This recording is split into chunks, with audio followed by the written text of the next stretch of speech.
Fans here, Brett, and a solid second place finish. Yeah, I got to shout out the Turn 2 Terribles over there. They're all a bunch of good guys to hang out with, talk to. I really like them.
What's going on? Turn 2 Terribles. We back. We had a little bit of a break. Jimmy here with Jay-Z and Chris. We got some special guests today. Kyle Keen and Brett Strickler. We're going to be bringing those guys on. That's pretty much mostly what we're going to talk about today. Just be talking with those guys. But we back. We've been gone for a little bit, but we got a lot of good, exciting things lined up here, and this is the beginning of it. We'll eventually have a show where we catch up on some of the things that we missed over maybe the past 3-4 weeks or so, but we'll probably just hit on them a little bit tonight. So, guys, how you guys doing? It's good to see you Doing again. good, man. We're ready to go. Glad we're back. Gonna have a great few weeks here coming up. We have some awesome guests lined up, and I think episode one of our guest type sessions here is going to be pretty fire. We have some local PA guys up and coming here in 410, 358 division, and more to come after this. So if you like this one, a little shorter form here. We're going to keep it on point and not go quite off the rails like we typically do. Well, maybe a little, but it's going to be exciting. It's going to be a good time, and try to catch up with some of these guys in the off season, see how it's going, and where they've been, where they're going. Chris, how you doing, man? Pretty good, pretty good. Glad to be back. Excited for this one. These some characters here. Yeah, we'll be. Of course, this is live right now, so all you guys watching, don't be afraid to be throwing your comments and questions in the chat. We'll try to get to them all as we're talking to these guys, and then we'll be uploading this Spotify and all over as well for you guys. So let's bring our first guest on today, 358 driver, Mr. Kyle Keen. Hey, what's Welcome, going on, Kyle. fellas? Hey, Kyle, doing? what's going on, buddy? Howdy, fellas.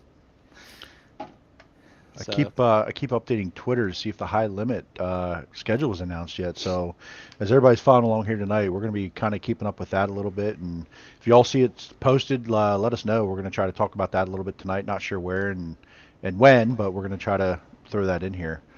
Oh, you got some fans in the chat. Let's go, Dakota, shouting them out already. Dakota Coon, let's go, dude. My favorite crew chief, probably. So welcome to the Turn 2 Terribles, Kyle. I know you are familiar with all of us in this chat, and we all know you pretty well. But there's some fans out there that are new to this podcast, and it's been a quiet off season a little bit for you, and we wanted to get you on here first for sure, as being a good friend of ours and of the show, and a lot of our group on iRacing and in real life. We just want to catch up with you a little bit and get to know you a little. So I think if we can start, tell us a little bit about your background. I know the Keen name is a name that we all know here in Central PA, and you've done a good job marketing yourself and kind of a little bit of your story, and you have actually a really good website. I know it's probably ready to be updated, but it tells a good story about your team and yourself and your family history. But tell us a little bit about your history in Central PA racing. Unfortunately, it's very boring and not very long. But outside of me racing personally, I was too young to really work on a race car when my dad was racing, so I don't have a lot of memories at the track, but not necessarily like knowing anything about the cars. And when my grandpa got into racing, I was a sophomore or junior in high school. So I had an idea of what was going on, but definitely didn't know how to work on any of the cars or anything like that. Started helping like mountain tires, drilling holes for bumpers, things like that. Really small things. And then when he passed away, it kind of got out of it for really a long time, and didn't really wasn't really involved. Didn't really have a team I hung out with, nothing like that. Didn't really have a lot of friends. Um, Obviously I had college, and then I got out of college and worked right away. So, racing really wasn't necessarily on the immediate future for me. Um, and I was a dual sport athlete in high school, and I had plans going into college to play football. So once I got out of college, I decided after iRacing for 2 years with Jeremy that this was probably something that I wanted to try because I had been around it my entire life. So I talked to my dad because everybody knows with my family history, my dad raced 410 for I don't know 5 or 6 years, and we came up with a game plan. Went and bought a used 305 Mach 1 chassis up in New York, race air motor, and we started spinning laps. My first race, Death Valley. I think I got 15 laps in, and I hit somebody and flopped over. So, wasn't sure if that's necessarily going to be my thing, but we kept the nose down, kept grinding, and eventually started making features, and then moving forward to features, middle of the end of my first season. Second season came out really strong with a third at Roaring Knob, I think. And then backed that up at Selinsgrove, was running second to Doug Dodson, I think. We had a restart with like 3 to go. I was pretty sure I was going to win. I just felt really good, and my right rear tire came out, so that was like pretty deflating. And then I kind of had like a mediocre year the rest of that year, top 10s, top 5s, things like that, but nothing really to write home about. Um, then I decided to take a year off. Racing's expensive, and I wasn't sure if it was something that I wanted to keep doing, especially with the career path I had chosen at the time. So took a year off. I just helped my buddy Kenny Hefner with his 305 and try to learn more about how the cars work, how the shocks go together, what's wearing the car, just everything, any possible thing you can think of. So took that year. First couple of races we started off kind of rough. It was just trying to figure out what Kenny liked, what the car liked, what I felt was right. Bouncing things off people, um, and we started having more speed through the year, and it just kept getting building and building and building. And then at the end of the year, when the 305s were there with the Outlaws, we finally got our first win. So that was a really cool first win. We passed some really good race cars to get that win, so it was definitely hard worked for. Kenny had probably thrown away 3 or 4 wins, but he was just as new as I was, and we worked really hard together, and it was very gratifying. And to get my first win, no matter if it was in the car or out of the car, something like that is something you can't ever take away, especially the work that we put in. So shout out to my buddy Kenny. And then after that, I was like, you know what? I want to race again. I miss it too much. I'm tired of watching. It sucks. And especially after you've driven one, and the hype you get is unreal, especially when you're going, I don't know what the 358's good to go, probably 120 into the corner. And you get that rush, and it just buries you in the seat. And it's unlike anything you'll ever feel in your life. And after that, decided it was time to go 358 racing. We had talked about it at the end of my second year. Definitely didn't feel like I was ready for a 410. Wanted to get some more seat time. Still do, obviously.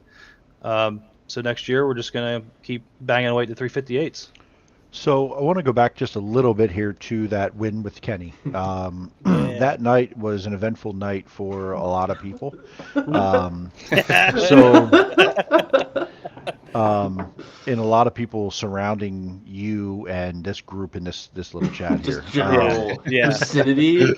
So I'll let these guys get into some of the shenanigans, but one of the things I'll remember from that night of many, one of them was your dad running down through the at Port Royal where the pits are out of turn 4 and they come down to the access road to the victory lane. Your dad running to victory lane. Yeah. Now, like I know that meant a lot to you. and I know what it meant to Kenny. But to see your dad that excited from like a distance, even right, like that Yeah. that really like it really kind of not hit home for me, but it really like showed me like, man, like this is why people these we do what we do, and you Yeah. guys do what you do. I'm just a fan, but like that really kind of like showed a lot to me, the passion and how much you guys put into it, and blood, sweat, tears, and emotion and time. Like that really stood out to me that night. And not to be too much of a serious note, but man, I was so proud to see you guys there and accomplish that together as a group, and from where you started that year to where you went, and Kenny's success, and I Yep. know we talked about it. Kenny, not that he struggled, but he wasn't a contender in a lot of races previous to that year, and the amount of growth he did throughout that year together with you learning and him driving was pretty neat to watch, from a spectator's standpoint. And uh, I can't imagine you not wanting to race after that. Like Yeah. I know you Yeah. enough that competitive spirit of like, man, I want that feeling of Yep. being in that driver's seat and getting out of that car as a winner anywhere, right? Yep. So Yep. No, that you're was a really absolutely cool right. moment for me watching that night, watching your dad run, because we were standing. I think I don't think I was in victory lane, but I was standing at the fence there at Port Royal behind, and you could see him running down, and just the happiest. I mean, and listen, it wasn't even you, right? You were helping out Kenny, and Kenny was driving the damn thing. So Yep. that was Yep. really cool. Yeah. No, it's something like my dad and I are so competitive, and we show it in different ways. He's maybe a little more emotional than I am about how I want to win. But like either way, we both have that passion.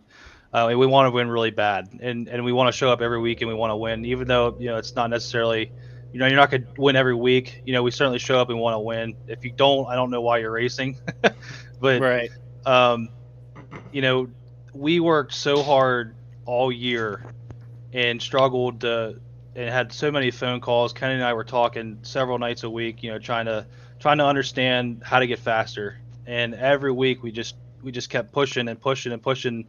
And to kind of bounce off of the one side of it, Jeremy, where we talked about like the passion and the emotion that you have with racing. You and I talk a lot about like the mental side of things.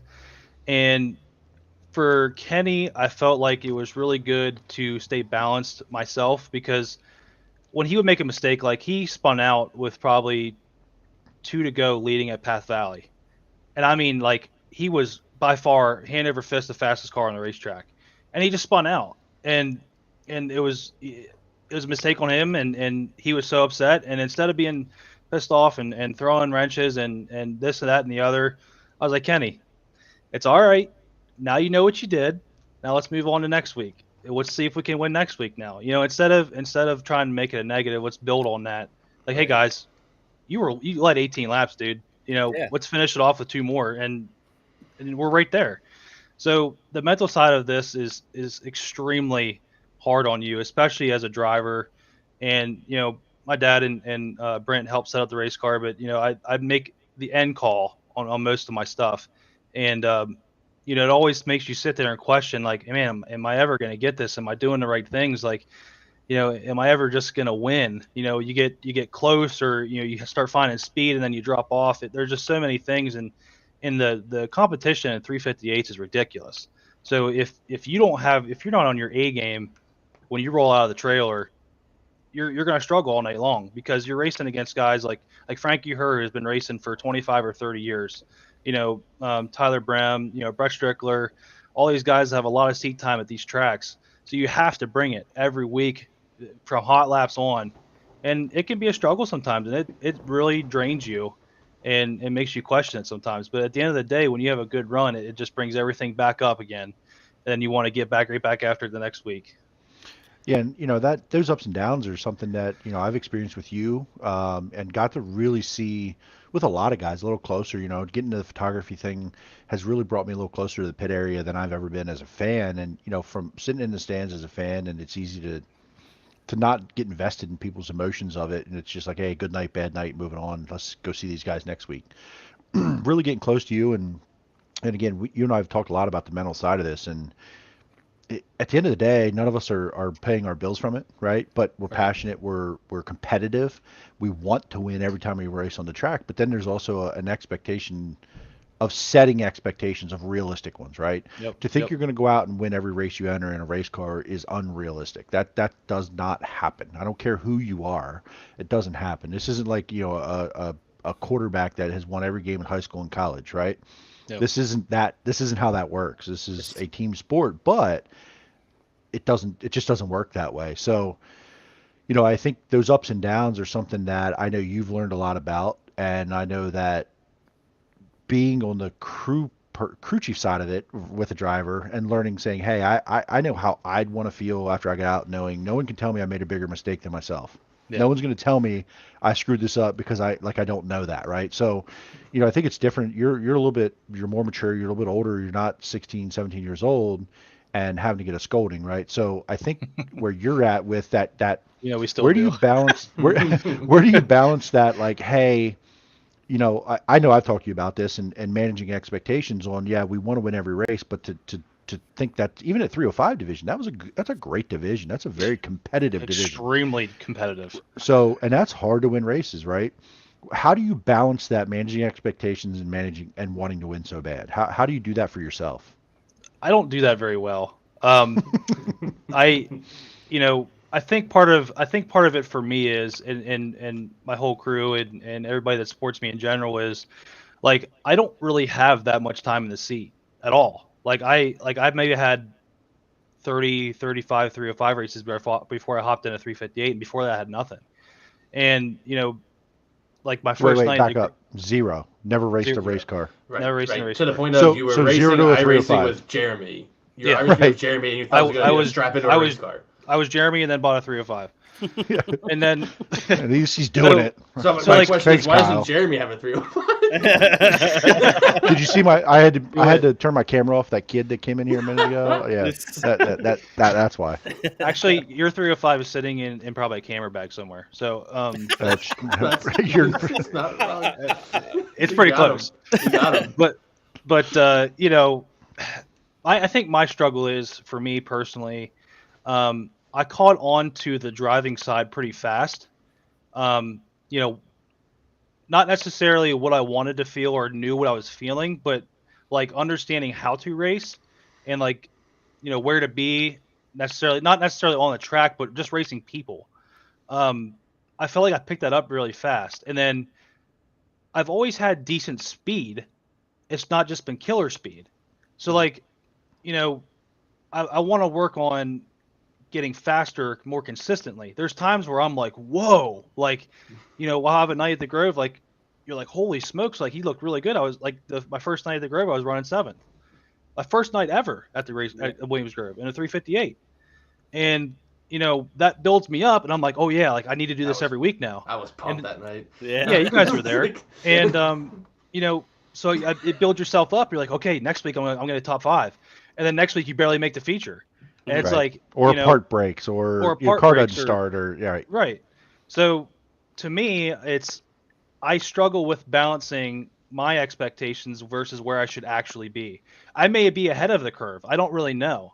Right. But to me, I feel like I'm behind. So, I'm always pushing myself harder and harder every week. And sometimes, back to the mental thing, it's straining. And it's not necessarily realistic expectations that I have for myself. But does any racer really ever have realistic expectations? I hope know. not, right? I hope not. But it's the times when it doesn't go the way you plan, and it's the times when things don't go to meet your expectation in your head, that you don't let it snowball into the next week, right? Right. It's literally forgetting about the last play, the last race, the last weekend, and going, okay, I know what I can do. I know what our potential is. I'm going to put everything into this week and not carry anything from the week before, right? Yep. And if you do all your stuff at the shop that week, and I know you're very particular about your shop work and your maintenance, and if that's all done, the mental stuff is left last weekend, because none of that matters, right? It could be a different track. It's literally a different racetrack, Lincoln, Williams Grove, wherever. Different conditions, different cars, different pill draw. Hopefully you ever get a good one, whatever the case may be. So, that recover from leaving it behind and moving forward it can be tough, right? Because it can be a long season, right? Yep.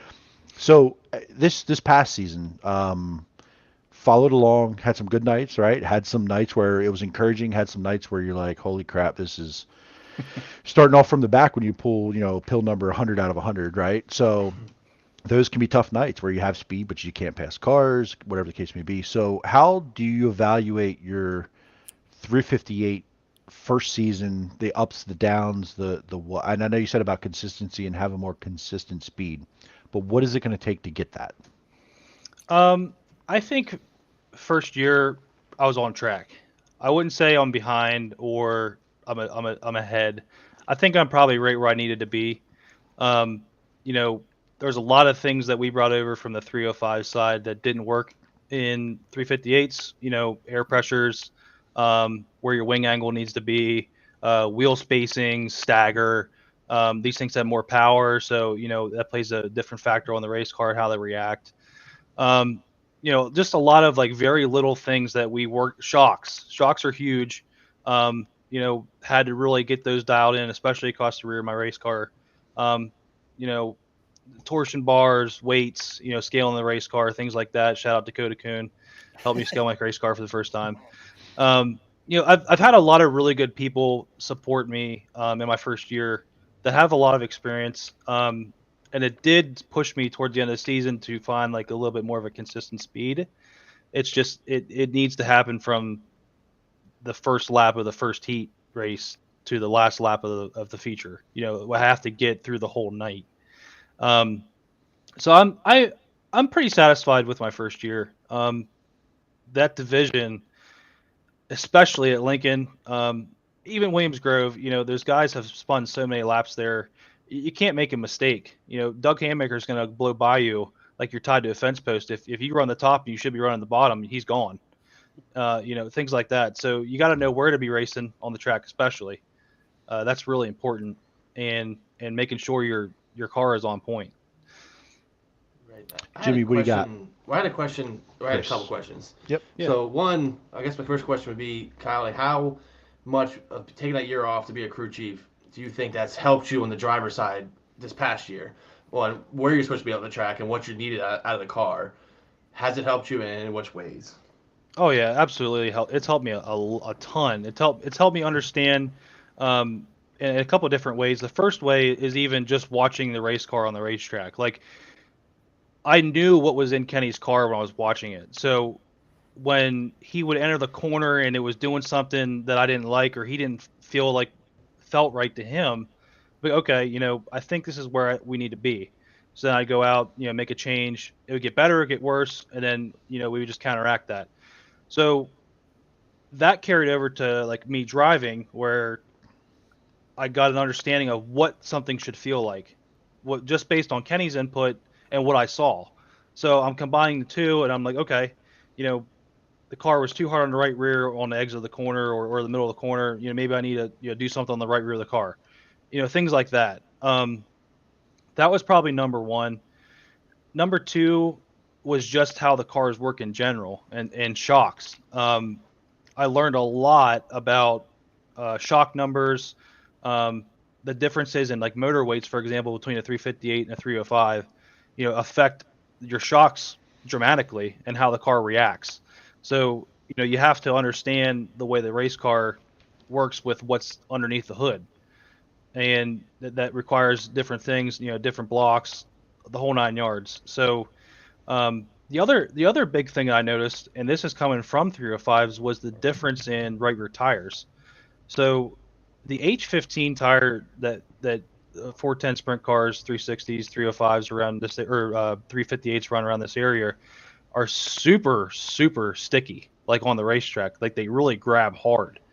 And I wasn't used to that when I got in a 358 because 305 tires don't seem like they do that quite as much. And I'm not sure how to explain it. It's kind of a feel thing, but I definitely noticed that the H15 versus the Race Saver, and even that and the sidewalls. So like the sidewall reacts differently on an H15 than a Race Saver. So you got to counteract with that too. Tires are a spring, so it's all in the whole thing wraps together. So to answer your question, like there's a lot of things I learned. It's just employing them in the right way and making that combination. So yeah, at the right time. So I learned a ton, and I understand race cars so much better than I did before the season I helped Kenny. And it's only benefited me continually into this past year and going into this year. Which one? I guess the second question kind of a little bit connected. You said iRacing is where you started with Jeremy, and so how much did that help you? You said you kind of felt like you naturally picked up the driving side rather quick. Was you think the racing line part was that something iRacing, or is it just completely not even relevant? I think iRacing is relevant. I don't think it's relevant as far as feel, Right. but I do think it's relevant in terms of racecraft. So like, understanding, how to slide somebody or how to get underneath somebody or go around the top. The racing lines are kind of messed up on iRacing as far as top, bottom, middle, where to race. The slick's different. The slick on iRacing is like way slicker than like a real life slick, if that makes sense. Right. But I think overall iRacing is really good. I don't think.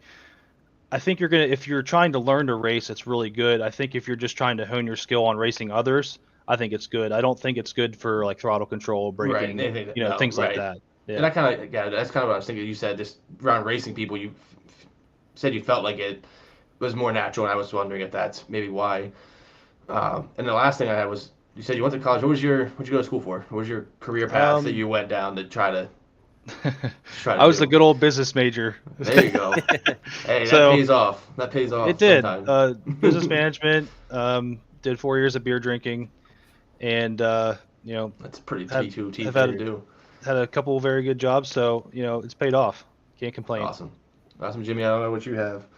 Well, I think we kind of harped on it a lot already, but I did want to make a point. Like, definitely all three divisions of sprint cars around here, they're tough. They're probably the best in the world when you talk about locally and how good it is from top to bottom. You think that is something that has helped since you are racing against the best, or is it something that maybe can get you down sometimes? You kind of touched on that already, but just a level of competition, does that help you? Maybe that with you being able to jump in so quickly and kind of feel like we're a little bit ahead of the game. Is that giving you a lot of confidence going into the future? Yeah, I mean, I'll start by touching on the 305 stuff, competition level, for example. I mean, when you show up to Port Royal in a 305 race and you got 50 or 60 race cars that you're trying to make the feature, it's ridiculous. I mean, the 305s, I would highly recommend anybody if you're trying to get into sprint car racing, or if you just want to race, or you're trying to climb the ladder, to start in a 305. I really do think that it's an extremely good class. Even if you want to stay there and just race, you're going to have great racing every night. It's a great division. Same with 358s, 360s. The competition levels, these guys are so dialed in, and especially the guys that have a lot of seat time and have been racing for a while. Even 410s, obviously everybody knows they're ridiculous. But right. The competition level does push you. Like, you get up in the seat, like if you're starting in the second row and you have like Frankie Herr on your outside, Doug Haymaker's on the front row, and Justin Foster's on the pole, like you're like, okay, I gotta go like right now, or I may fall backwards. So there's no playing around. Like, you have to go.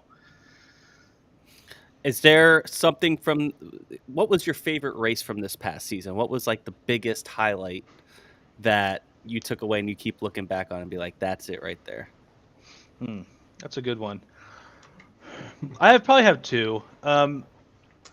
My favorite one, just because we had some success, was probably at Port Royal when we went up in a race with the URC 360s. I didn't have a very good heat race. I kind of missed the setup a little bit. The car was like sitting on top of the track. You charged her that field.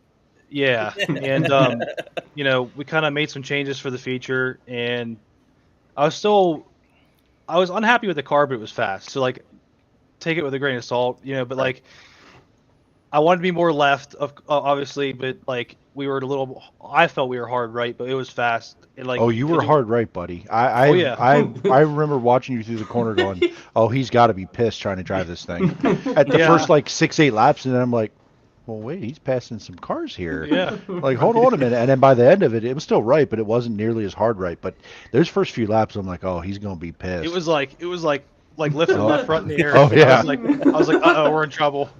But yeah, like and that's another thing that's taught me like necessarily. And it's something like when I got out of the car that night, I told my dad and Brent like, I'm proud of myself tonight because I learned to drive through a race with a race car I wasn't satisfied with, and still like try to like move forward. Yeah. Instead of just being like, oh fuck, screw it, like this race is over with. Right. So I was proud of myself that night, but that was probably my favorite race just because we went like 18th or 16th to, I think I was up to 7th, and then we ran out of fuel. 6th, 7th, Yeah. yeah. And I but look you were passing cars, man. It was That night awesome was to watch. brutal. To go to pits. it was a long evening, and that 6th or 7th, by the way, I look back and I look at the cars that were in front of you. Those were guys in URC division that dominated that division all season. There's some really good race cars right there that you were running with. So I agree that I forgot about that race, but I agree. I'd like to hear your second one too. I forgot about that race until he mentioned out of gas. I remember us all being so deflated in the infield. Oh, I thought it blew up. I was right. Like, We thought it was the worst. No. Like the whole turn 2 vicinity was just sadness. Yeah. Yeah, but we were going wild before that. We're watching Right. it come up there to field. We're like, let's go, let's go. And then we was probably almost only person who was probably more sad than us was probably Kyle. But yeah, the second race, I want to hear about that. And I will say, like to finish on the port thing, like we lined up for the last restart, and like I saw like Jason Schultz in front of me, Mark Smith, Lenny Thompson, like all these guys that I've watched, especially Mark Smith. Like to even see Mark Smith even in my vicinity, I was like, dude, this is awesome. Like, this is so cool. Even Jason Schultz. I mean, like I've watched these guys for so long. Right. And that was really cool. That was like a really touching moment. But my second race was probably my first race at Williams Grove.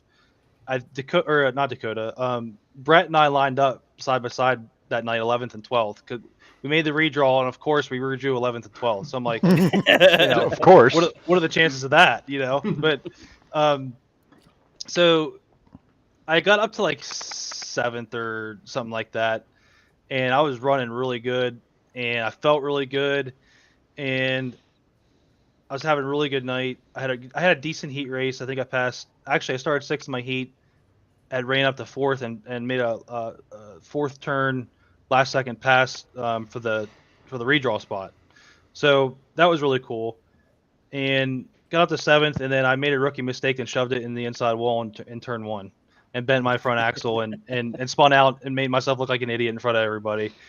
But you're gonna have those moments. And I learned to move up the racetrack on entry into turn 1 at Williams Grove. So hopefully I don't bend too many more front axles after that. But that was probably my second favorite.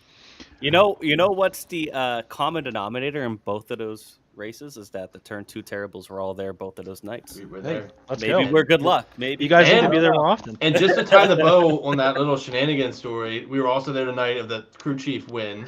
Yes, by the way.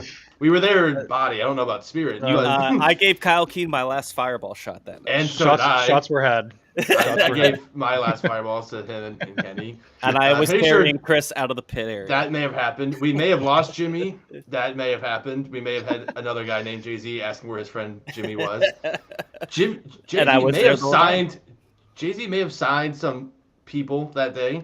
So. Oh, I did. Yeah. It was a good time. It was a great time. Allegedly. Always a good time. When the turn 2 terribles are there, Kyle Keen has a good race. We go forward. It is what it is. You guys go forward and have a good race. I think we need a sticker. Hey. I got out. covered. I got you covered. I got you. So my favorite race of your season, probably, I thought that port race probably is number 1, but the other one for me is your first Lincoln race. You started up front. You finished inside the top 10. Pretty sure that was the first one, right? Was that 7th, 8th you got, I want to say, back half of the top 10 there? Yeah. 7th, so you got out of the car kind of dejected, and I was like hyped because I'm like, you know what you just did there? And you're like, I went backwards. I'm like, no. You know what you just did there, right? Like, are you aware of what just happened? And I don't think at the time you weren't very happy with yourself and you weren't very happy with the result, but I think my expectations were not that you were going to do awful or finish 20th or wreck the car, but you held your own against the best in that division on the first time in a 358 at Lincoln Speedway, and that is not easy. That is not easy to do. So that for me, that was like, man, he's having a good time. Like you may not have been in the car getting passed by these guys that have a million laps, and have figured these cars out. But I was watching it going, yeah, okay, he could do this. Like this, not that I never thought you couldn't, but I hear you. like Yeah. this is legit. I You know, hear you, so JC, selling for yourself me, out. that was one of my favorites. If it didn't reach your list, that was one of my favorites for sure. Of like, that's my dude. Like this Yeah. guy can get this done. So we're getting close on time here. So Mm. tell us a little bit about your off season. What are your plans for 2023? And shout out some sponsors, man. You may not have it all lined up yet, but tell me who helps make that thing go round. Yeah, for 2023, not really sure yet. Kind of waiting for the schedules to come out for the Grove and Lincoln. I'm hoping, we get some port racing, some Sealands Grove racing, things like that. So we'll see what happens. Not really sure. Work schedule may change a little bit, may hurt my Friday night stuff, but we'll see what happens. I don't. It's hard to say, but definitely shout out to Keen Parts, Heisman Racing Fuels, Dustin Lehman Construction, Shetron Auction and Equipment, Dublin Gap Ranch, and Coyle's Lawn Care and Landscaping. Although shout out to Eric Coyle, he's going on the World of Outlaw Tour this year with CJB Motorsports as a tire guy. So he's going to get some road experience this time. So yeah, he came from the Keen shop. So we'll see what happens. That's Good awesome. stuff, man. I Yeah. saw on social media you're talking about paint scheme stuff. You keeping it or what are you doing? Can't say. Well, hold on. I got one more shout out. Oh, all right. Fine Line Auto Body, Jake Autoball. He's helped me out a ton. He's been there for me since I started in 305 racing. He's been a big help of mine. Wicked Dog Grill and Wicked Cushion, Matt Henninger. Hopefully he's Saw still Matt watching. chimed in a little bit ago. I hope Love he's you, still Matt. watching for sure. Love you, Matt. But as far as scheme, not really sure yet. I know there was a lot of people that really wanted a new scheme, I really but like that scheme though. yeah, we'll see what happens. I don't know. I'm kind of partial to my current one, just because it's clean and simple and to the point. Yeah. But you never know. I really There like might that be. scheme. Listen, if there's something new, you might see sneak peeks here or there. I mean, you never know. We might know a guy, but I You might see something. I might do be a like photo that scheme session or though. two. So if it stays that way, I do enjoy that scheme. I saw it up close. I mean, not only at the track, but at the York show last year when you had it there. That was really cool. So Oh, are you planning to have the car at the show this year? I'm going to try to. Yeah, we should have it Nice. ready. Yeah. Okay.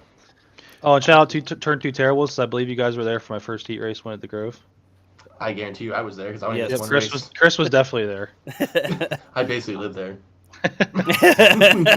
So Well, cheers Cool to guys. you, my friend. I do want to get to one person in the chat here real quick. Alex Rabbit says, "Come to Bridgeport." Is that maybe something in the future? Or? I would like to go to Bridgeport. That'd be a lot of fun. Looks like a pretty racy joint, especially for 358s, 360s. So we'll see what happens. Cool. He would be announcing there. That which is shout out to Alex. Good for him. But yeah, that would be awesome. I'm excited to see what you can do next year and just keep kicking some ass out there. You know we're Oh, yeah, cheering dude. for you, buddy. Heck yeah, Hey, man. good luck to you this year, man. We'll see you around the track for sure, buddy. Thanks, fellas. Appreciate it. Thanks, Kyle. We'll see. Thank you, Kyle. We're gonna take a quick break, just a quick 2-minute break, and then we're gonna bring on our next interview, Mr. Brett Strickler. So we will be right back in a second.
All right, guys, we are back. Want to thank Kyle Keen again for spending some time with us. Awesome dude, doing some great things in the 358 division, working his way up through. We're gonna bring another man working his way up through from 358s now to 410s. Another posse guy, Mr. Brett Strickler. Welcome on in, Brett. How you doing? Good. How you guys doing? We're doing great. We are very great. So, pretty crazy year, I would say. I mean, you made the jump from 358s to 410s. You want to talk about your year a little bit? I mean, it is what it is. I mean, it wasn't anything special. It's definitely not how we planned it to go by any means, but um, I think there's a lot of positive takeaways from our year, and unfortunately, there's some stuff that we can improve on. Um, but I mean, going forward, it was definitely. I'd rather have had a year like this in a transition year than say next year going out in my first 410 season and just looking like a complete fool. So um, is a learning curve, and it's probably a good time it happened when it did. So, tell us a little bit about your background. So, this year has been uh, old Bill Rocky chiming in, our buddy Billy. I love that guy, man. He's just such a happy guy, you know. Um, so you have a lot going on, right? You got two cars, 410. You drove someone else's 358 this year. You've won some races, but let's go back a little bit further. And what's the history with the family here? Just sort of like Kyle, your dad was into this a little bit, or more than a little bit, but kind of go back to that a little bit and how this became a family affair. Well, my dad and grandpa growing up basically were into anything with a motor. They actually started out drag racing snowmobiles for years, and then in 2001, I believe it was, my dad took a leap of faith into a micro sprint. Obviously, rest in peace, Trailway Speedway, but that's kind of where it all started. Um, he kind of went in there by himself, and within, I think it was in the first three races or so, he ended up flipping, and my grandpa kind of stepped in, and 2001 is kind of where the dirt scenes. 2001 or 2002, one or the other. My dad will probably come down here and yell at me for getting it wrong, but somewhere in that time frame, we got it started in dirt racing, and I just growing up, I was around it. We used to have my dad used to have the workshop Yamaha Polaris down in Hellam, which is now Don's, and that's kind of where the micros were for years. And then eventually built a shop out back, and it kind of just transitioned to home. So I was gradually more and more hands on as time went on, and eventually got my own opportunity in fall of 2015. We got a micro sprint out. Dad made the jump to a full size car, and I believe 2010, 2011, but we never got rid of our old Stallard micro. Uh, so we put 1,000 motor into that and ran it for the last, I don't know, last portion of the year is my freshman year of college. Not, I really like micros. I wish they had a bigger following around here, but I ended up blowing two motors in the 5 races I ran in a micro, and that was not any of our fault. We ended up finding a fuel issue, and it just didn't work out. But um, then the next year or two, I kind of irked my dad and pushed him out of the seat a little bit, and here we are now. Now instead of one Strickler, you got both boys running. So um, it's just been, it takes time. It's not something that happens overnight. So, what's it like working with these two cars? You and your brother kind of and dad all, triple team these two cars, or you kind of separated a little bit? And how does that work with the shop throughout the week when, let's say, when you're both in 358 division? I know it's a little bit different now in a sense, but how did that work throughout the week? What was that dynamic like with all these parts, pieces, and people? I mean, it was always one big family organization. So um, Jordan wrecked his car. We'd rob parts from mine. We'd rob Peter to pay Paul, whatever we had to do. So um, some nights it just didn't work out. Like for example, this year I ended up losing a motor in May. It was kind of a devastating blow to my year, and then turned out to be kind of my saving grace come July. But sometimes it works out, sometimes it doesn't. So we would just kind of hammer out our own deal. Both of us kind of maintain our own program. We do all our own maintenance with a little bit of dad's help here and there, and then come to the racetrack. My big thing is that I want to drive. I want to focus on driving. I think you see a lot of guys get too involved in being um, hands-on and trying to drive. It's a lot mentally going on. I seem to have better nights, or I seem to be more relaxed at the racetrack when I'm focused on going out there and just driving. So we put a lot of Jordan and I both put a lot of weight on my dad's shoulders in that aspect when he throws, turn here, tires here, this stagger, fuel, this and that. And he handles it all pretty well, but it's definitely a lot thrown at him, but it makes us better. So, throughout the year, I walk through the pits and I see you guys, and I'll stop and see Kyle, and I'll stop and see you guys, see how it's going. And, you guys typically have a lot of help and a lot of people. I mean, you got the food cooking back there. We got moms and spouses and, and crew. And how hard has it been over the years to keep consistent crew folks helping you out? Has that been a challenge for you? Has that been, not too much of an issue? Because I mean, you see up and down pit road sometimes, there's some teams that have one, two, maybe a third person, and then there's teams that that have a lot. You guys seem to be blessed with good help at the racetrack most nights. How's that been to manage over the years? We've pretty much had the same guys kind of start to finish. I mean, even when my dad got started in micros, you know, I mean, it's weird to say it's been 20 years, but we kind of relatively have the same guys. I mean, some guys have gotten older, some guys have chosen to do some different things, but like for prime example, Matt Flickinger, good family friend of ours. He's always at the racetrack every weekend. He's taken his Saturday nights to come hang out with us when he could be with his significant other or you know. Um, and I think in turn, as well as Jordan and I have gotten older, we've also we've learned a lot more, so we're capable of doing a lot more. So like, not to say that like I don't go to the track and I don't do anything. That's not true. you know it's nice to step aside and let other guys do it, but like we also are pretty hands on. And you know I'm to the age now where a lot of this is coming from me. Like my dad did it for years, where it's all coming out of his pocket. God bless my mother, she was always there helping us as well. But it takes its toll on your mind when you got to drive with one hand on the wheel, one hand on the wallet, as opposed to some of these bigger teams that are not like that, and they pay guys to come work on their cars or whatever it is. We're a little family organization, family deal. So in terms of the guys that come to the track, it's been the same. I mean, you'll see we've picked up people over the years, and they've become family. Like, I'll give a big shout out to Zarek.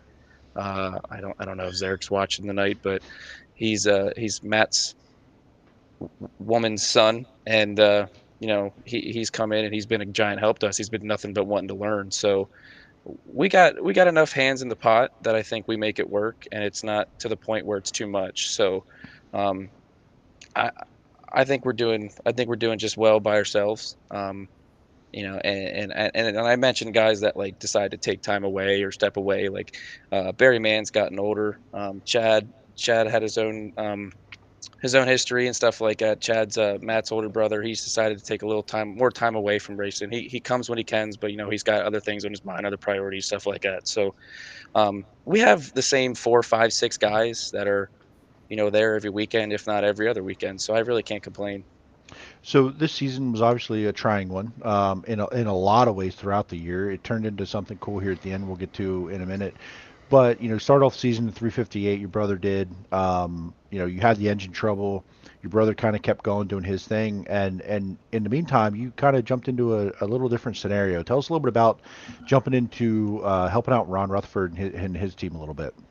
So that deal was pretty cool. I actually had a good time with that. It was actually a very, very big growing point for me. I think, as a person, as a crew guy, in the last year or two alone, I would say I've dedicated a lot of time to racing, both through my own deal, Rutherford's deal, working with Landon, and then going on the road once or twice with Landon with Shark Racing and whatnot. But um, that deal was pretty cool. Ron and I get along pretty well. I jokingly told Ron when he called me up and said, "Hey, like Tyler's not fully ready yet. He needs to run a couple practice sessions. I got this car. I got sponsors. You want to come put it on the track for a couple?" I was like, "Heck yeah!" And I jokingly told him, like, I don't know what it was, 3, 4 years ago. I went up to Mama's Pizza and he was throwing the idea around and putting a team together. And I was like, "Hey man, like, I'll drive for you," just kind of jokingly, like, throwing it Yeah. out there. And it come full circle, and I ran 3, 4, 5 shows, whatever it was, in the 19 car, and that was pretty cool, man. Tyler's got some learning to do. He's grown a ton from the beginning of the year, so it was cool to be there when the car was getting built, you know, putting him on the. I went to test sessions with him. We were working with him a little bit. Then we went to the track and we were in a race setting. It was a little different, and he got to be in the race setting a little differently, even though he did spend a year on the road or whatever it was with Brent Marks. But um, now he's got his own program. It was just cool to be a part of it. So I feel like in the grand scheme of things, I grew, Tyler grew, Ron grew. We all got better from that situation. Yeah, I think it shows a lot of maturity. In these stories you've already told us, maturity to, I worked on this car all week, and then when you get to the racetrack, be able to step away and say, yeah, I trust someone else with what's happening. That shows a lot of maturity to me, and I think, we just talked to Kyle a little bit about that mix between the mental side of things, and that plays a big part into it. Is this car going to do what I want it to do when I go on the track as a driver? After all week I spent all these hours on these cars, and now I'm going to get to the track and put my hands up, and not on purpose, but say I want to focus over here. I think that shows a lot of trust and maturity in those people, and that longevity certainly will go a long way to helping that.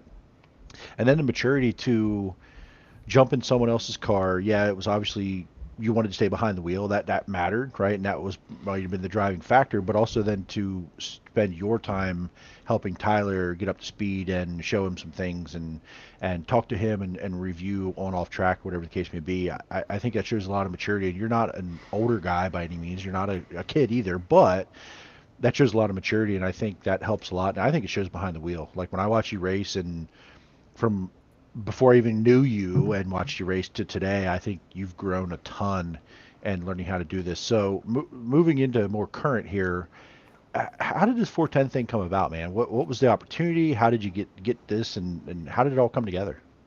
It was a combination of being frustrated not racing and knowing that it was the time that I felt I needed to make a jump. If there was ever going to be a time, why not when I'm sitting here on the sidelines looking for something to do, right? So before that, my 358 blew up in May. I mean, I just came off of like 2 or 3 great runs. I went like 18th to 7, 17th to 6, something like that. I was doing for a couple top fives here and there, and it was fresh in the year. I was like, okay, we might be onto something this year. And then I come out, get my first decent pill draw, get in the handicap, start third or whatever it was. 5 laps in, motor goes kaboom. So I ended up with all this free time on my hands, and I got to piecing some stuff together with my buddy Landon, and we were looking at actually renting a motor. I was actually looking at finding a way to get a motor, what I needed for it, gears, fuel pump, lines, XYZ. We had a whole list of stuff. Well, it ended up not happening. It was actually one of Bobby Allen's old motors. It ended up not happening. A little lapped out and whatnot. So I come across, I'm in like probably 7 or 8 different racing pages, groups online, read, buy, sell stuff. I think probably every racer is. But I got one that just came across my screen. I was like, that's a fairly reasonable price. And the history behind it was from 2 guys that I've like, well, Jim was originally a part of the motor in the early stages, and then it got pushed over to Newman's where Landon knew a little bit about it, and it was something I trusted getting into. It wasn't like I just got on a page, saw a motor pop up that was out of the Midwest, and I didn't know the builder, nothing like that. I knew a little bit of history to it. So I was like, okay, if I can pull the funding together, which worked out, went up and picked it up, and it was actually King's Royal week. I found that it was the week of King's Royal because it was we ended up going out for King's Royal, but that Monday or Tuesday I made the trip, got it, came home, and I was like, I don't want to. The guy and I made a deal. I wasn't gonna sit on it for a week. I was like, hey man, like I want it. Like I'm gonna come get it. I'm gonna show you that I want it. And I went up the next day, got it, brought it home, and then drove out to Eldora for the week. Came back, and then over the next 2 weeks or so, it got mounted up. Everything got worked out, tuned in, and then we ended up just going racing. So. I think it was a good time for me personally. It was definitely a learning curve. If anybody's seen any of Jeremy's picks, you see the front end's hard to keep down. So it's a new ball game. But I'm glad to be where I am, and I'm looking forward to kind of getting into the seat again this year. Those pictures they make for pretty badass pictures. I got to be honest. It may Pretty not sure be that one was photo of the week. one of them did make photo of the week. Now they are for great pictures, not always the fastest way, but damn it looks cool. So, getting to know you a little bit here in the last year or so, 2 years, even closer. One thing that really stood out to me when you jumped in this 410 was it's easier to drive. And I don't know if I've ever heard anyone say it's easier to drive than a 358. Can you explain that in any kind of technical way that would make a normal idiot like me understand that? Well, Because so that doesn't make sense to me. so maybe I'm just weird, and I got a little bit of experience behind the wheel of a sprint car. But when you're going from a 358 to a 410, you're obviously going up, 250 horsepower, just depending on whatever motor you got, who builds it, X, Y, Z, Y, blah, blah, blah. You're also cutting, 200 pounds out or so, 100, 200 pounds out, given the weight differences and whatnot. So I felt like sometimes in 358, it was like driving a lead sled, where I kind of had to manhandle the thing. Not this, I mean, we obviously have power steering, so the car's still going to drive itself. You still got wing speed, you still got your stagger to turn the car, and all this good stuff. But when you get into 410, instead of reaching the end of the straightaway at 90 miles per hour or whatever it is, 358, you're hitting the corner at 110, 115. I mean, that's a lot of air on the on that top wing. Um, so as soon as you open up that inside wing panel, that car just wants to turn on its own. So maybe that's just my my kind of thought process. I feel like I could drive the car much more with the throttle as opposed to trying to manhandle it and throw it into the top and hope that it doesn't bounce over the curb or whatever. Um, I think that's just the power kind of makes it drivable. But in the same token, like I was hearing Kyle talk about iRacing and throttle control and stuff like that. The throttle control is much more meticulous. Like, you got to be on your game in that thing, because if when I first got into a 410, I ran practice laps in Landon's car in the end of 2021. He was like, look, the big thing you're going to notice is when you come out of a corner, the car is going to sit and it's going to go just like your 358 is, but once you hit that flag stand to the end of the corner, there's a big speed difference. So you're going to be entering that corner at a much faster speed. And they were filming my videos, my practice laps, and in the first or second session, I went into the first corner at Baps, and I blew the corner and almost backed it into the fence. So I think just the speed difference makes it a little more drivable, a little more racy, So I guess. I it don't almost know. feels like it fits, like what you're saying. It sounds like it maybe just fits your driving style more. Like you're comfortable and just, I don't know, maybe just more. That's kind of how I as a might like non-educated I might like a person. free car. I think I'm kind of more of a free kind of guy. I like to be able to be slow and with the wheel, not jabbing at it or forcing it into anything. Although this year I've had a bad habit of burning up brake pads. Um, I don't. I mean, I think I use them a good bit, but at the same time, I got to talking with a Jay Crowd over at his own welding shop, and he gives me all my brake stuff and whatnot. But I think I got an issue I got to work on. But I've been burning up brake pads. But other than that, I mean, I think I like a free car. I don't really like to fight it, so it could fall into my wheelhouse. I don't know. I mean, I have what, 410 features under my belt now, so I'm sure You sure look as good in hell all not of them. yeah, sure as Yeah. hell not So Freddie Raymer or Brent Marks or anybody like that. So that takes time for sure. Chris, you're a stats guy, man. What do you got to break out here? I mean, nothing. I mean, he has 2 career wins at Lincoln over What? 2 years. Yeah. Two? Okay. Does anyone remember or was there or seen the video of Brett's victory lane from his first one? I can say I have not been in any way connected to most Lincoln races the last couple of years until getting into this circle of PA Posse racing stuff. Because I'm pretty sure the first one was pretty epic. Was it not, Brett? Or was it the maybe for second one? me, the second Just one was pretty cool. The first one was pretty cool for me because it was like, it's the first one. It's one that you'll remember forever. I could probably remember every single lap of that deal. But um that was 2020, correct? yeah, August 8th, 2020. And then your Damn, got second it down to the one. day. And I why is it? I can tell you Yeah, let's do it. Tell us about it. we had 3 original restarts. 2 were for Reds. I was starting second beside Zach Allman. Every time I got to the corner first, we ran 4 laps, got a yellow. I forget what it was. I don't. Somebody stopped on the front stretch or something. 10 laps. Then we got a red lap 10. We got a red flag.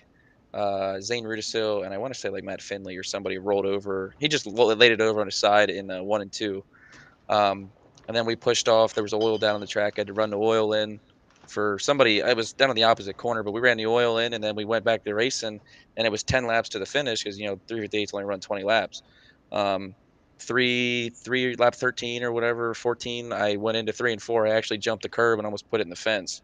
Well, following corners, Doug Hammaker threw a slider on me into 1. I cut under him, and then down into 3, I drove it into the bottom to protect from a slider, and then I just changed my lineup for the rest of the race. I went to the bottom of 1 and 2 and the top of 3 and 4, and that seemed to be the game changer. I go back and look at the video, and I was gapping. I mean, at the time, I had no idea. I was just like praying. I was like, "Oh man, I just saw Doug Hammaker come across my nose. Stay behind me, please."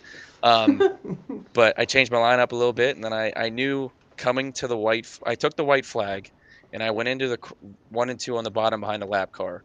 Going down the backstretch, I knew I was going to win when I went into 3 and the lap car went to the bottom and I went to the top. There was no way, like, you would have had to basically punt me to wreck me to take a win from me. And I didn't know how close he was behind me. Turns out he wasn't overly close, but still, I drove it in there and on the top and came out, throwing my hand out the window, fired up, screaming. So before the second race, I want to go, since clearly this had an impact on you, the cautions and the red flags. What are the nerves like as a guy trying to win his first sprint car race and repeat caution, red flag, caution? It takes its toll because you can't mess up, and we were fighting a stumbling issue for a while. I don't know what it was. We ended up figuring it out like months later. Like all my restarts, I'd go and the car would fall on its face, and then it would finally pick up. So like I'm like, okay, like I want to get a great start, but I know that I have to almost jump because it's going to die, and then it's going to pick back up. And maybe it was just me being relatively newer at the time, throwing a fuel switch. I don't know, but it takes its toll. The second win was a little better because we went 20 laps nonstop. I didn't have to worry about no restarts, so that was a little nice. But by the end of it, I was pretty spent. What made the second one special? I remember this one. I think I remember, but what made the second one a little more special? You mean besides beating my brother for the win? Yeah, no, that might be it. That might be it. That one was cool. The first one was awesome. The second one might mean a little more to me, obviously for that, but from the also in the same token that I won from 6th. I don't want to be the guy that's starting first or second and winning. That's the only way you're going to win. I think a lot of the 358 division, it's been better in the last year or two. I think Fred's been doing a great job with the track surface. But in the last, yeah, I'm sure. I'm Yeah, sure that's what it was. go back and watch the video. I don't think you let anybody buy you. I remember this night, and I wasn't as close to you as I am today, but I didn't know who to root for because I'm like, either way, we win here, all right? Strickland's going to win. I knew Jordan I actually sold Jordan a Camaro when I was a salesperson at Apple Chevy, like, I don't even know how many years ago now, and I was like, are you related to the other Stricklers? Like, I didn't even know this. So, like, obviously I knew Jordan's name for a long time and got to know you a little bit. But that night was a wild one because I'm like, man, Jordan hasn't won yet. Brett has a win. Like, but, I mean, big brothers, I'm not gonna just move over out of his way and let him and give him one. In hindsight, it probably would have been cool if I would have ran blocker or whatever. But the majority of that race, I went to the top of. It was 20 laps nonstop. Initial start, I went to the top, and I remember going past Zane Rudisil. I passed Tyler Esch, and then I went down the backstretch into 3. I drove it in much harder than I normally do because when the car's got a full tank of fuel, I'm always a little nervous. But I just throw it in there, and I said, hey, it better stick, and it did. And I passed Matt Finley, and I could have got Zach Allman, but I backed out of it just being smart. It was lap 1. Went to the top of 1 and 2. Just got a good run down the backstretch, cleared second then by the flag stand, and then it was lap 4 coming to lap 5.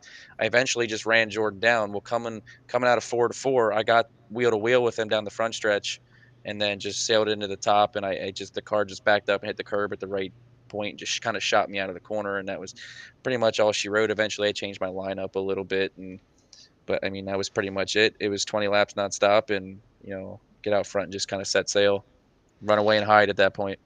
Did Jordan at least come see you in victory lane? We put both cars in victory lane. Both cars in victory lane. Never nose to nose, I believe. Yeah, I was pretty fired up. Yeah, it was pretty awesome. cool. Yeah, there's a couple pictures from that night that are floating around, either on my dad's page, my page, racing page, whatever it is.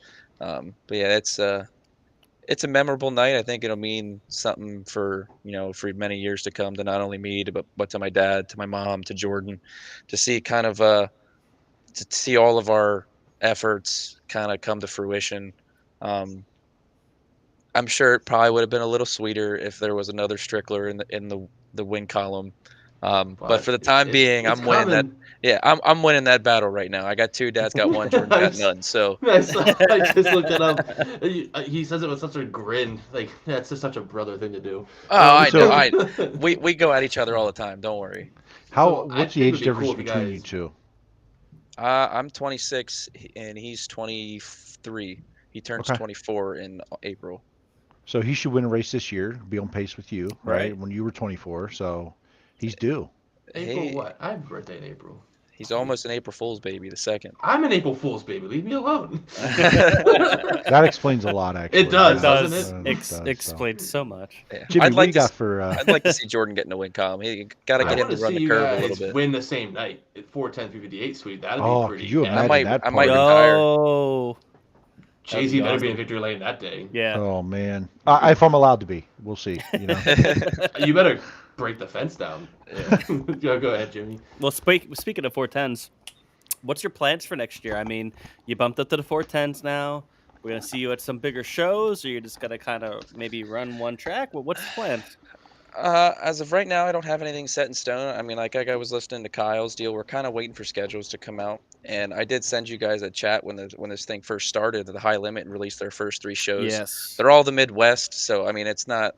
One of them $50,000. Yeah, that's Is the it- I first think one. I it's the think at first like one. Lakeside or Yeah. something.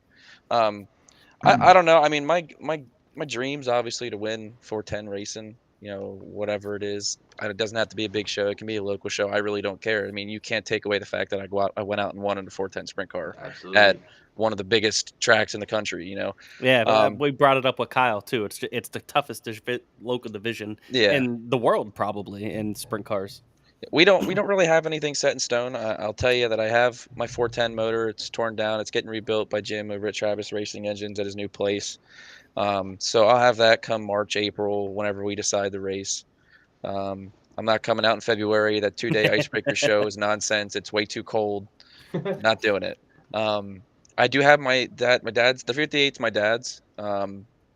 We do have it, built, and it's kind of just sitting here. So, I don't know. You might see us run a little bit of both divisions. We'll see. Cool. I mean, it's obviously not.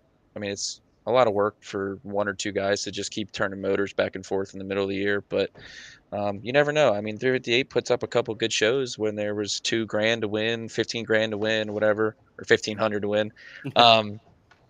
We might bounce around. I think the 358 gives us an opportunity to, if we try to go run with like the 360 somewhere, we might mix it around. But no, the 410 is what I'm looking forward to, honestly.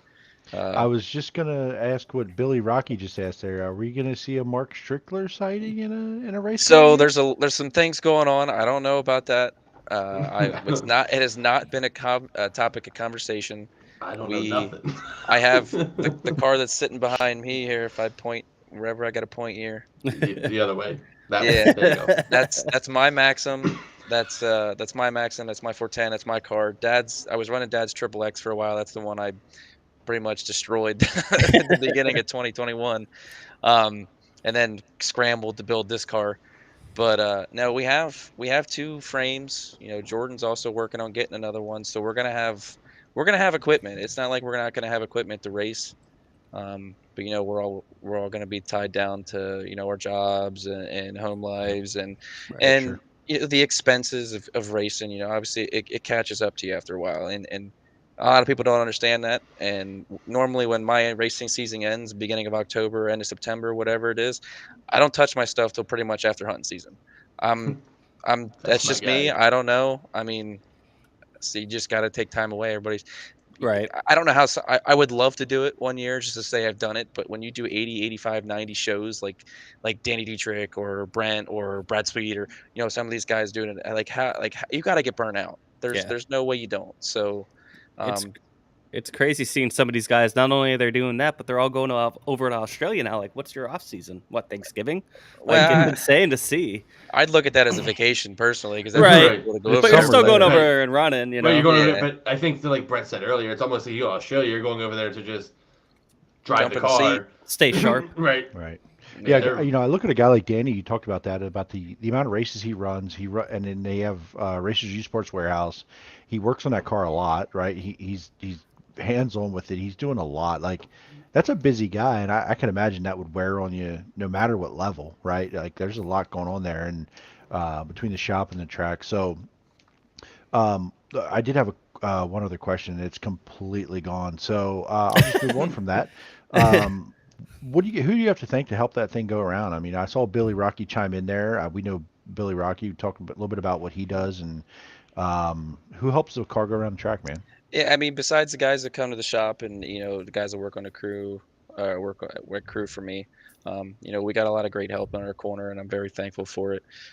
2 years ago, my first win, so that would have been 2020. We picked up Bronco Billy's beef jerky. They're based out of Stony Point Snacks out of Littlestown, just a snack brand, ton of different jerky flavors. They package for other brands. They got their own little farm market up there in Littlestown. They got good products. So if you ever get a chance in Rudder Sheets, Rofo, whatever it is, grab a bag. Let me know what you think. And yeah, like you mentioned, Rocky, he's making some nice comments over here in the section over here. Um, Him and Tyler and Darren and the guys up at Vengeance Apparatus in Anvil, they've come on board this year. I think it's pretty special because kind of like how jokingly you and Kyle were talking about iRacing on here and how you guys kind of met like through iRacing or whatever. Rocky and I kind of met through iRacing. So we kind of developed a relationship over the year. And I see you pointing back there. I can't see it, but Vengeance Apparatus, buddy. He's yeah. there. And I then support. Rocky transitioned to working for Vengeance, and they got to a place where they were comfortable that they wanted to get involved with something, and I think my relationship with Rocky was just happens to be there. I'm proud to have him on my side, and we've had conversations about going forward next year, so I'm looking forward to continuing that relationship both as friends, and as sponsorship, business partners, however you want to look at it. I mean, more importantly, I got a friendship with the guy, so if racing ever goes away because it don't last forever, if a business falls through, I'm still friends with the guy. That's kind of where everything lies. So looking forward to having them back on the car. And then we got a bunch of guys that it chip in here and there, like Schaefer's Lawn Service, the shirt I'm rocking right here. I keep pointing the wrong way. It's got me mirrored. um, Brian's been a supporter of ours for many, many years, pretty much since we started this ordeal. He's helped my dad. He's supported my dad. And then he's always supported, me, my brother, and not even in just racing, in life in general, in sports outside of racing life, whatever it was. Brian's always been around, and so have his boys. So um, it's great to have that kind of support. White combs, you can see on the top of the wing there. Greg's chipped in on our support side for the last couple of years. Um, he's a good dude. He's definitely a goofy guy. If you ever get the chance to meet him and his family own White Combs Farm Market and greenhouse here in York. They got a ton of good stuff, bakery, greenhouse, all kinds of things. So, um, and then to flip on to Brian's son, Blake. Blake's come on and kind of given us his own support this year as Bennett Williams Commercial. Uh, Blake's decided to graciously help us, and the beauty about some of these guys that are helping us is not only are their family and friends, they become sponsors, but they could care less essentially on what they look like on their car. And I'm not saying that like to downgrade or anything like that. They don't care. Like they just want to help us to help us as people. They could care less if their name or if they're broadcasting themselves. And then a big one on the front and the inside of the front. I mean, you can't see the inside of the top wing panel. LRM Masonry, and might as well just say LRM Masonry / Landon Myers. He's been in the last 2 years or so in our growing friendship. I help him, he helps me. I'm obviously younger than Landon, so he's got much more knowledge being in the family tree of Bobby Allen and Logan and Jacob. So he's helped me grow as a driver. He's helped me grow as a crew guy, giving me opportunities to go crew with him, go on the road, help him come help me, a little bit of everything. And then just rattle off here. Baps Yep. Paints gives me paints for my cars. That's why we always got some pretty sharp looking cars every year. Seneca IT Solutions for computer work. Hannah Cleaners has been washing our suits for years. Recently, Bob Ford, one of the owners at the time, just passed away.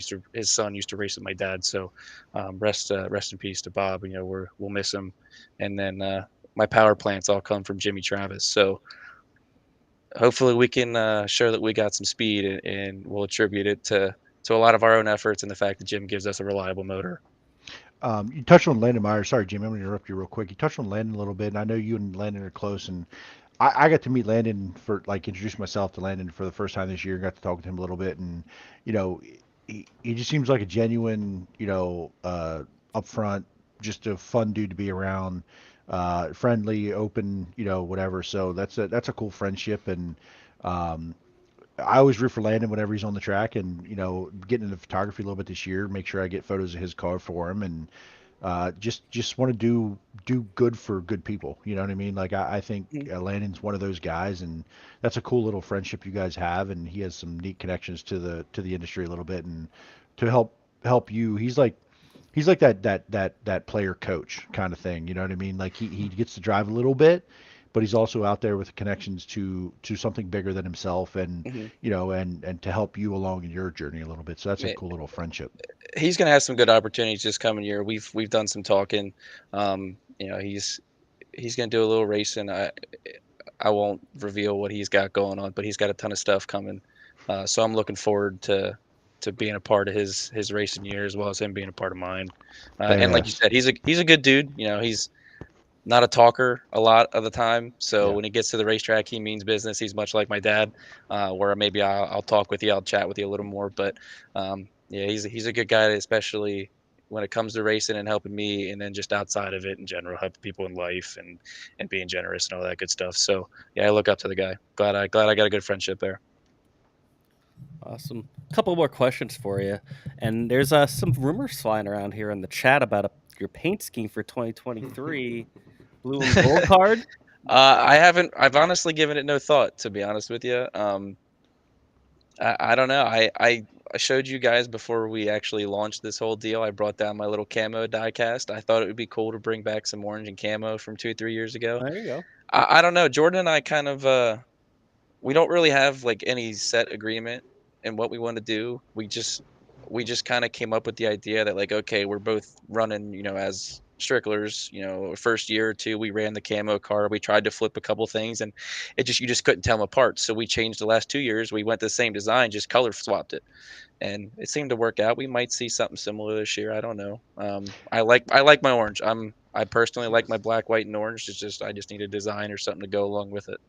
I kind of like not to think yours is not cool, because I love the contrast and the sharpness, but that gold on Jordan's car, that reflective, when it hits right, man, is that cool. Like it's subtle, but it's pretty cool. It was an absolute pain to let her, I'll tell you that. that material does not stretch like this orange does. Yeah. What else? I want to say you're asking him paint scheme questions, and he said he doesn't look at his stuff till after hunting season, which ended like 2 days ago. So he probably hasn't even thought about it yet. I mean, when you're sitting by yourself staring at some trees in the woods, right? I mean, the mind wanders a little bit. That's probably how he got orange. All he saw was trees and orange in the woods. That's probably it. White, blue, and gold. My brain went to we've honestly been camo. It's probably been since Dad ran micros, probably since I can remember, 8-ish, something like that. Well, maybe not after 2008, because we had a rough year where he flipped a 600 and 1,000 in the same night at the same track. And then came back out, then flipped 1,000, but we won't talk about that. I think we're not going to bring that up. We went camo after that in the micro, and then when he got the full size car, it was kind of like it grew up. It just went camo to big camo car. One year, the only year that he got a win in 2014, we did switch it for the sake of sponsors. It was something that they wanted, and then we went back to camo again. So I don't know. You might see something different. You might see something the same. That's not something I put a ton of thought into. I got a pretty good hookup to get my stuff done if I choose to do it through Mr. Narber down the street, a family friend of ours. So I got a pretty good deal. We'll see. Awesome. Well, we'll definitely have to keep an eye out for that. Did have 2 more quick questions for you. So you go into the Rutherford 19, and also, you're talking about potentially running some 358 on top of the 410 next year. Is there anything from those experiences from running the Rutherford car and then jumping up from the 410s that like you can take back, like, to what you're like, maybe something from 410s that you could take back to the 358, or maybe something from running with Rutherford that you could take back to the family team that maybe just opened your eyes to something? Or well, in terms of like how we talked about going from the 358 to a 410, saying that the car was more drivable, I think the one thing you grasp when you're in a 410 sprint car is how fast everything happens around you. Like when you're racing at Lincoln, it's a 3/8 mile track. You guys have all been there. You've all seen the racing. Stuff happens really quick. Well, it happens much quicker from the cockpit. Especially when you go from 358, 700 horsepower, or whatever it is, to 900 horsepower 410. Now you got all this speed. You're turning a second a lap faster or whatever. To take it and go backwards, I think, is actually also a benefit. That's why I see, like, you saw Matt Campbell one night jumping runs 358 for, because I think they had some motor issues in the 410, and Tyler's car was race ready, so it was the one summer series race or whatever it was. Matt got unrightfully disqualified, I think, in his heat race for some weight rules. And then they almost tried to do it to him again in the feature, but like that, he's got a ton of experience in a 410. You saw him go 24th all the way. Well, the Consi, he was like 15th to 4th, and then the feature 24th to 9th. So, going back, nobody wants to go back, but when you do, I think like you see things much better. Like it kind of happens a little more in slow motion. Gotcha. And then my other question, my final question was, what's the bigger win? Your 2020 win, your 2021 win, or being the first iRacing PA Posse win at Lincoln Speedway? Because that's a bit. That's very prestigious. It's You don't have to lie here. He's not looking for any certain answer. 2020 and 2021 we'll leave the jury out on that one to make Jimmy feel good. How's that? Leave Jordan feel good. I just like to win, man. I hope one day that we're not sitting back here picking which one's my best. We're talking about how the fact that I won 20, 25, 30 shows. Yeah. See, but you're still going to have your favorite. So yeah, it's hard. I agree with you said earlier, your first one is hard to beat that first one. That's got to be the sweetest. Yeah. Except and the same token, though, hard to beat the second one where you go 1-2 with your brother. That's awesome too. In any division, awesome. You know, whether you're running street stocks or sprint cars Doesn't or matter. late models, whatever, Right. you go 1-2 with your brother at, you know, at a big venue like Lincoln Speedway in a full field plus, like that means something, especially when you've been putting a lot of your own blood, sweat, and tears into it. Dude, thanks for coming in, joining us here. You know, this is a fairly new deal that we got going, and we wanted, if we're gonna have first two guests, we wanted it to be you and Kyle. Absolutely. We're close with you guys. We support what you do. You know, we all pay our money to come watch you guys race and support. And if there weren't fans there wouldn't be racing, right? So, good luck to you in 2023. Can't wait to see you out there doing your thing, man. And you know, just look forward to, you know, more friendships and more good times, and hopefully more wins. And, you know, someday, like, obviously the goal in racing is always that the next win is the biggest win. I want you to have the next biggest win all the time. I have that feeling that this is the one over and over and over, just like all the guys we support. So, and selfishly, I hope we're all there for it. Yeah, that too. Well, I can tell you, one of my biggest goals in 410 racing, at least for the time that I have the ability to do so, you know, life's short, things can happen in an instant. Absolutely. One of my biggest goals personally is that I want to go out and run King's Royal Week at Eldora. I don't care if I go out there and I get my doors blown off. It's hard to beat the fact that that you could say that you went out and did it. You know what I'm saying? So hell yeah. whether I go out and I win a race or I win a big race locally, like that's kind of one of my end goals in racing, is to kind of experience different places and some of these big places that have all this fame and prestige. I don't got to go out and set the world on fire, but I can win a million races here. But if I have the experiences across the state or local states, that's kind of what I want to see. You make the commitment to go to the King's Royal, and you need help, I'm committing to going with you. I will stand there and look like I know what I'm doing.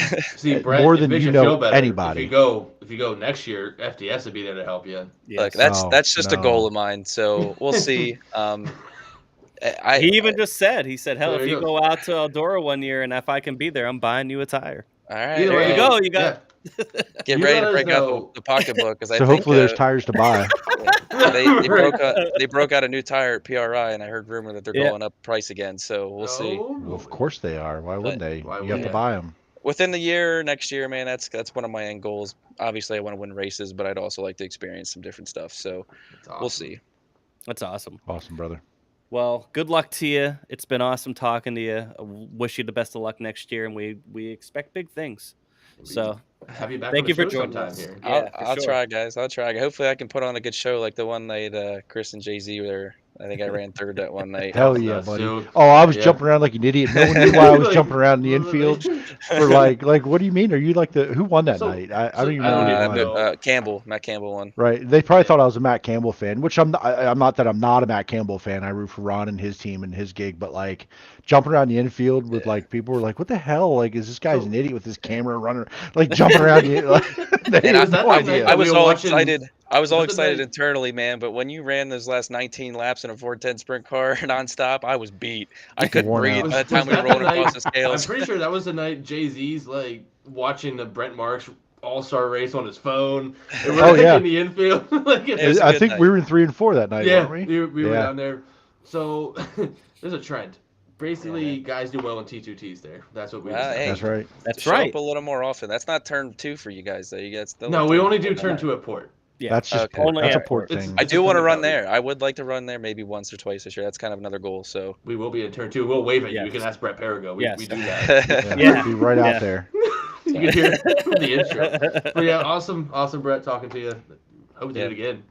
Thanks, guys. Thanks for having Thanks, me. buddy. Look forward Appreciate to it, maybe Brett. chatting with you mid-season, end season. Maybe maybe who knows? Maybe we'll be All having the season. We'll even find you in the Hey. maybe we'll have some celebratory, adult beverages or Oh, something. one night. absolutely. And when you win in like May, whenever you decide to come out, just expect a text message from one of us or something to be coming on here to talk about it. And also, just expect your pit box to get like ransacked. Oh, yeah, for sure. Yeah, if we're there, We won't damage our the car, call shots but are gonna be we'll- flying, and We I don't. guess. We could finish 20th on a random night, and we're still the last people to leave. Wait for us to win.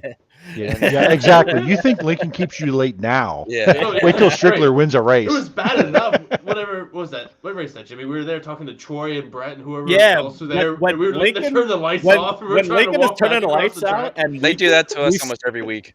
they turn the lights out on us, so we have to walk through the infield. We're like, wow, Like, we we're trying to must be find our here way late. out. We're like lost at Lincoln Speedway because we were with Troy Wagaman and you and Ryan Smith and Jay-Z. It was nuts. That was Yeah. chaos. Always great times, man. Thank you, Brett, for joining us.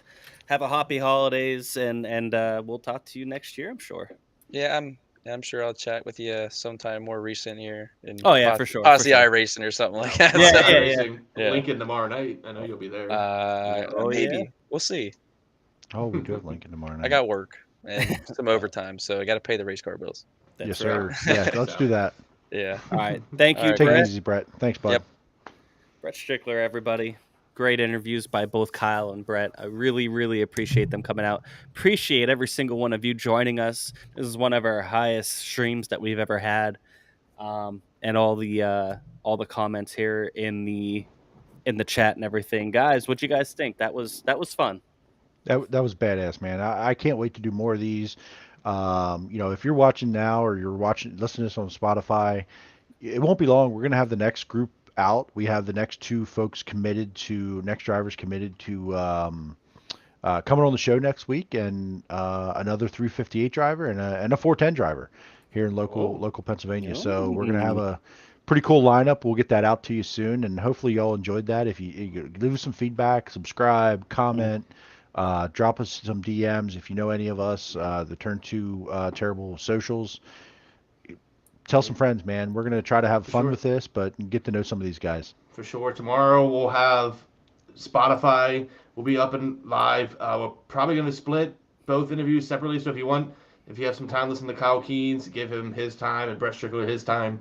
On Spotify for sure. Definitely the Facebook page, YouTube, Twitch, all there. We'll have that all out for you, nice and pretty. No 338 shirts this FDS before we get them. I see that over there. We're gonna share these guys' social media too. Make sure you get out there, try to get some of their merch. Support these guys. These guys are the heart and soul of racing around here, man. These are the stories you guys need to hear. You know what I mean? This is what keeps everything going around here. This is what makes PA sprint car racing great. This is what makes local racing great. This is what makes racing great in general. And that's why we're all here. Yes, it's exactly why we're all here. That's it. Yeah. We've done a lot of shows with just us. We've had some people on, but to me, we don't advertise. We're new. We're nobody's on the scheme of things, but we want to help support these guys in their careers because it's about them. And we want to go in and pay our money and our pit passes and our gate fees to watch them race. Yes. And they're the ones investing their money and their time and their efforts to watch, to entertain us. Like at the end of the day, we're just fans of these guys, man. And I want to continue to support them. And I talked to a few people actually today at my work about this, and these are off-season shows, and it's easier to get these guys for a few minutes in the off-season. But I would love nothing more if whoever won on Saturday night, Friday night, Sunday, wherever it is, that they come on and say, "Hey, man, let's talk about this a little bit," right? So that would be some cool things to be able to do. I don't know if we can pull all that together. Well, when Brett and Kyle win, they have an obligation. Oh, they'll be to on. No, I'm not going to give them an option. It's probably going to be because we have them on. That's probably It's probably because we're going to be there. We're probably just going to be in Victory Lane. We will be all witness. All witness. It's awesome. Like it is. I think the cool part, and anyone watching this, whether it be now or later on, let us know. The goal was to have you learn more about these guys, right? Yeah. Learn more about racing too. I'm learning more. Listen to these guys talk about the car too. You know what I mean? Just stuff that you don't think about. They're both talking about different weights and stuff like that. It's awesome. Kyle Keene coming soon. T2 t-shirts, some T2 t-shirts. T-shirts? Is that like a... we're pretty close on that. So we didn't get into high limit stuff. We didn't get into high limit stuff at all. Yeah, let's get into that Hopefully, just real quick. What came out? I looked at the tweet. It's only 3 races. It's only 3 races. But did it say midweek? Were they midweek shows, the ones they announced? Yes. One was 50,000 and the other 2 were 23,000. Lakeside Speedway, 34, which is in Kansas City, I believe. Yes, Kansas City, Kansas. $50,000 to win. 34 Raceway, which is in Iowa, West Burlington, Iowa. That's a $23,000 to win race. And then Kokomo, which I love Kokomo, dude. I love Kokomo so much. And it's kind of crazy that they're getting a wing race, but $23,000 to win there. Those are in April, I believe. So they're going to announce 3, it looks like, each day of their 3 of their 12 events. Probably each day until it's done. So they're putting up the money. $50,000 to win midweek is crazy. I mean, it's interesting to see. I like what they're doing. I have my own comments on the Outlaw exclusivity deal, but we'll get into that when we actually do a podcast. But either way, I think they're screwing the teams. But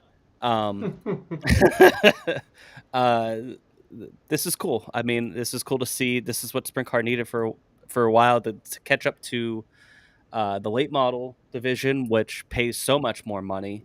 And I feel like, maybe just because we're so concentrated here in PA, I feel like sprint cars are more of a draw than late models, to be honest. But I know late models have their own following. But I'm going to stop rambling.